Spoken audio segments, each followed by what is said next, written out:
Coach, obviously, Steph got going in the third along with Post, but what did you see in that period, and along of what would you have liked to see from your team in that period that swung the game open? Yeah, great player, had a heck of a night. I think that third quarter, I had to go back and look at it, see exactly where we let go of the rope, what allowed them to get on that run. Obviously, it was him making shots, but they had to be generated from somewhere, and it wasn't all just in the half court. So I have to go back and look at how we were handling possessions, as well as what allowed them to get out on that run.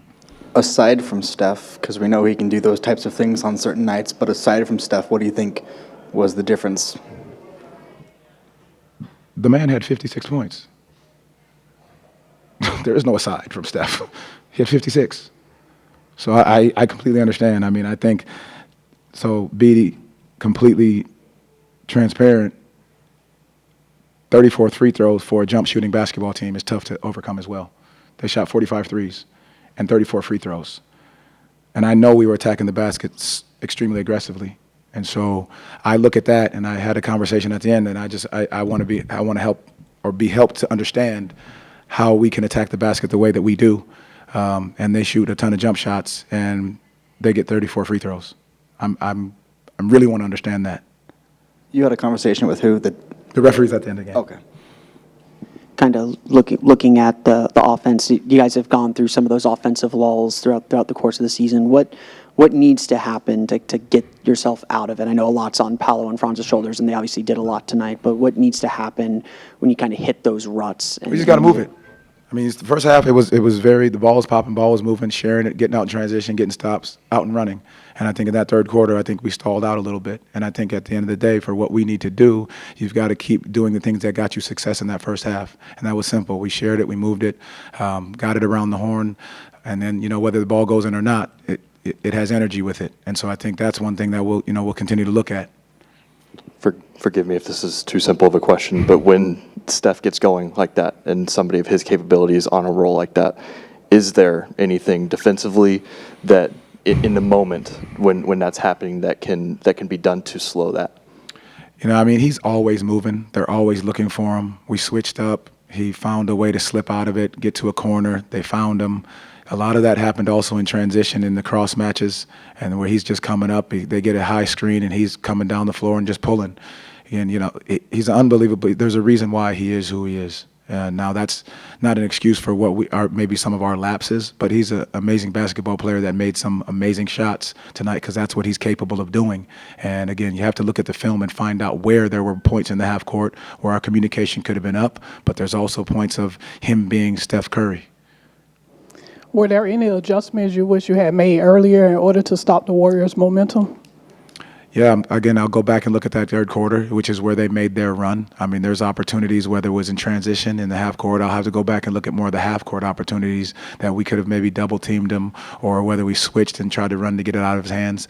They have shooting in there in that situation, that adjustment in the second half, and putting Post in there to be able to switch out was able to keep more space on the floor for Steph. We know part of tonight was how would this team respond to what happened Tuesday night. First, were you happy with how this team responded to Tuesday night? 100% yes. 100% yes. If we can respond that way and play that hard consistently and have that energy and have that spirit, we are going to put ourselves in a very good position. And that's what you're asking. How do they respond? Which they always do, and we always do. And so that's going to put us in a better position if we can play that hard and understand what we can learn from this game. And then I kind of maybe answered it, but then the follow-up is, how do you make sure this team doesn't allow the results to cloud the process that created that response? Because you look at the process. You look at where you were finding the right shots, what you could do differently, where you were when they went on the run, how we can keep our composure, understand they did go on the run. We calmed it down. We got ourselves back within 5, I think, at one point. But just being able to sustain those runs, and I think that's what we've got to continue to learn from. Gary had been the first off the bench the first 4 games out of the break. You went to Jet tonight. What went into that decision? I just think, the opportunity for Jet to get some time. I think he did a very good job in that first half of coming out and playing and stepping into a shot, defending the right way. I think he did a very good job there. Again, we'll go back and look at the film and evaluate and see the things that we need to do in order to, one, not let a guy find 56, but again, it's part of who he is in some ways. But the other side of it, what did we do good that we can build upon as we move forward? What can you say about Cole's toughness tonight? I think he's resilient. He's a tough, fearless young man, and that's what you ask for of him, and that's what you need him to be and do. You mentioned they started the second half with posts, and he had 16 of his 18 points in that second half. Just what was the challenge of defending him and adjusting to that adjustment? Knockdown shooter. Obviously, Steph had it going, so in those situations, you're deciding if you're going to switch 1 through 5, and if you do that, then you're obviously leaving Steph open to run everywhere. And so trying to decide if you're going to put a big on post or a small on post, and then you got to figure out where your advantages are and what they have. Now, mind you, if we keep moving and sharing that basketball the right way, then I don't think it turns into a lot of that, because a lot of that was transition. But I'll go back and look at it and make sure that's exactly what it was. Thank you, Coach Mosley. Thank you all. I'll be back with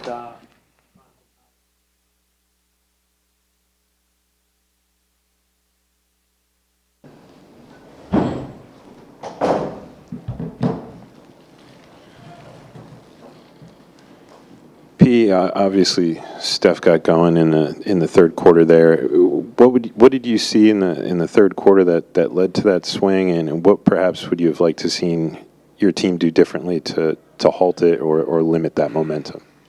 Yeah, I think third quarters have been tough for us the last few games. We've let teams get back in the game.